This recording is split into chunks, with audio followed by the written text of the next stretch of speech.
course, join me as I take you to different travel destinations.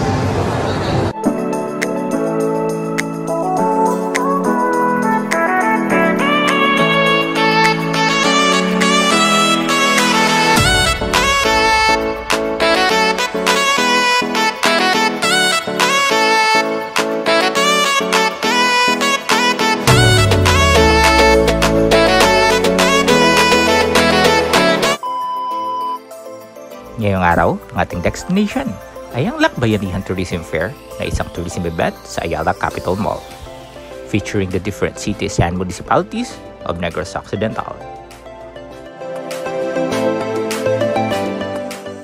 Dito makikita ang iba't ibang produkto na pinagmamalaki ng bawat bayan, pati na rin ang mga sikat na pasyalan at magarbong festivals ng mga bayan na kalahok sa ibenta to.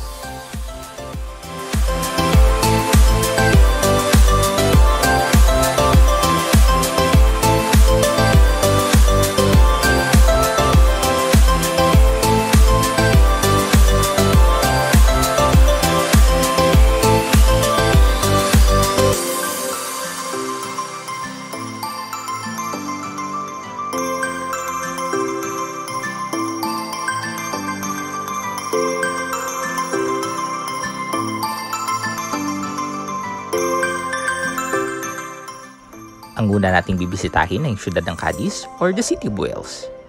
Ang pinagmamalaking produkto nila ay ang dried fish. Pinupuntahan din ang lugar na to dahil dito makikita ang sikat na Lacawan Island. At tuwing buwan ng Enero, ipinagdiriwang dito ang makulay na Dinagsa Festival.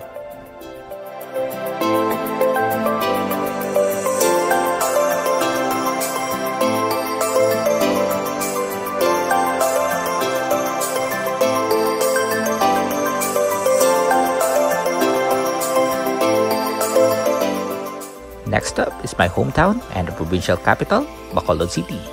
Nakilala dahil sa masasarap na pagkain tulad ng chicken inasal, piyaya, and Napolyones. Kilala din ang Bacolod dahil sa napakagandang Mascara Festival.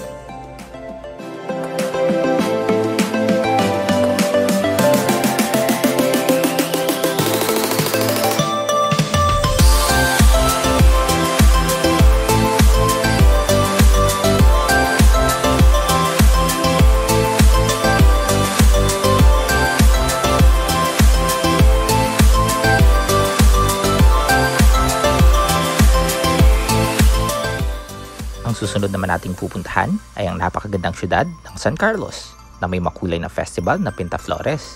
Kilala din ang San Carlos dahil sa kanilang mga peanut products at napakagandang isla ng Sipaway.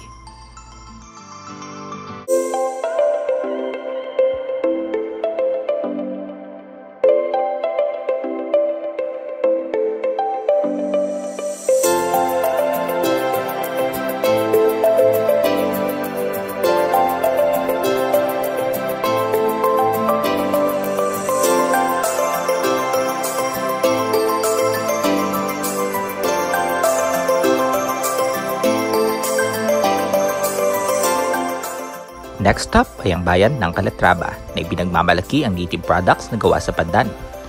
Napakaganda ding mamasyal sa bayan na to at bisitahin ang kanilang Monkey Sanctuary at makisaya sa Lilas Pandan Festival.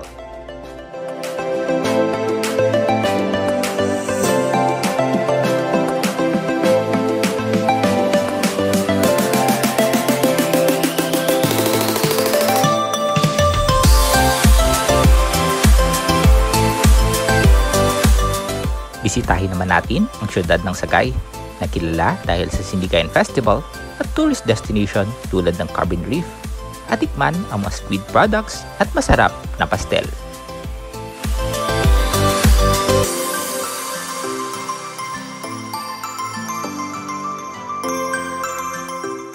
Check naman natin ang bayan ng Tuboso na may masayang Sagahan Festival at masarap and sariwang seafoods.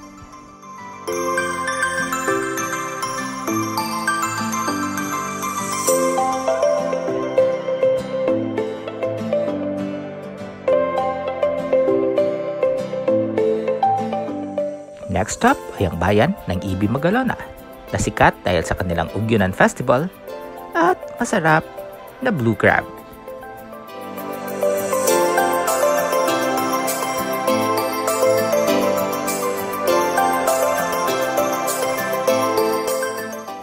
bayan ng Murcia. Ang sarap mamasyal sa bayan na to dahil dito matatagpuan ang Mambucal Mountain Resort at makisaya sa Tinabuay Festival.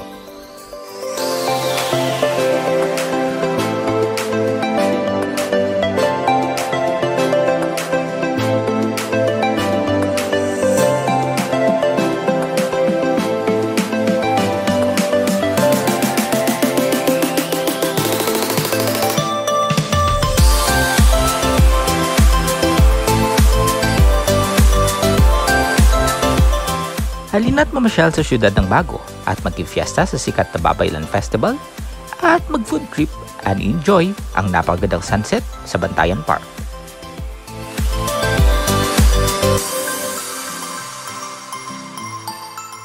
Mag-relax at magpalamig sa Gintubdan Mountain Resort na ipinagmamalaki ng siyudad ng La Carlota. And mag-enjoy at magki-fiesta sa makulay na Pasalamat Festival. Tiyak mag-i-enjoy kayo sa mga produkto na gawa sa saging na ipinagmamalaki ng bayan ng La Castellana. Marami ding mga nagagandahang spring resort sa bayan na to. And mag-enjoy at magki-fiesta sa Banana Festival.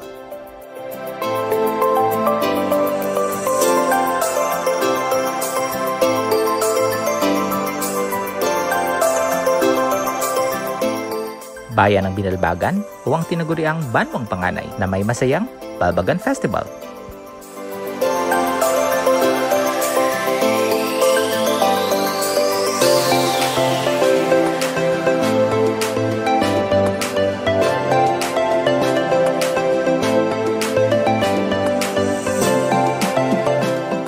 The Municipality of Isabela na mayroong Kalag-Kalag Festival and masasarap at sariwang mga gulay and prutas.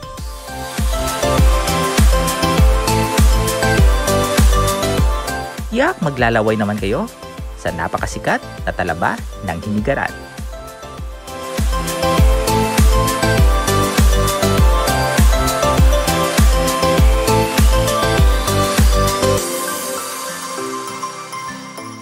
And the city of Himamaylan na may sikat na Himayaan Festival. Mag-i-enjoy din kayo sa mga seafoods and local treats ng syudad na to.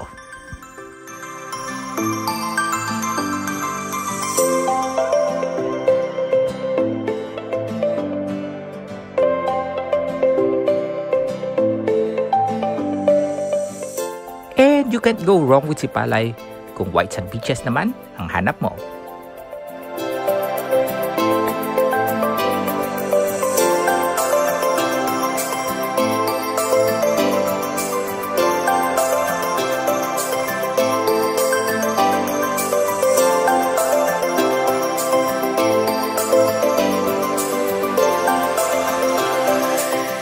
The Municipality of Ilog na sikat dahil sa kanilang masasarap na seafoods.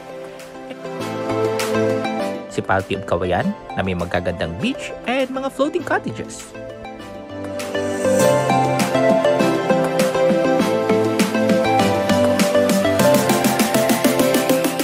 The Municipality of Binubaan na meron ngayong napakagandang Asiana Water Adventure.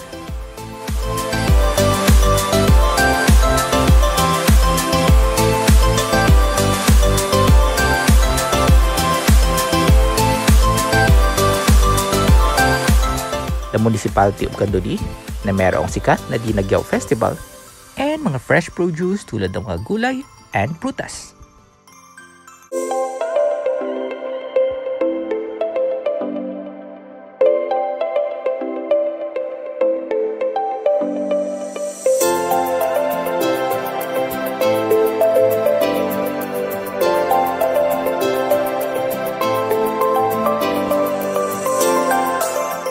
Progresibong siyudad ng Escalante na sikat dahil sa napakagandang Manlambos Festival, ang napakagandang Pamaon Sandbar, at marami pang mga beach at tourist destination na ipinagmamalaki ng siyudad ng Escalante.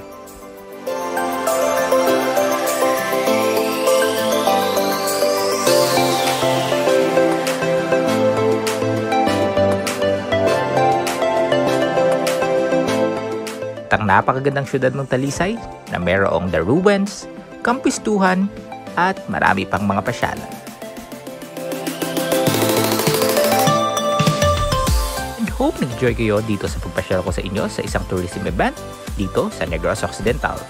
And this is Destination once again always saying, bon voyage, keep safe guys, bye, thank you for watching my vlog.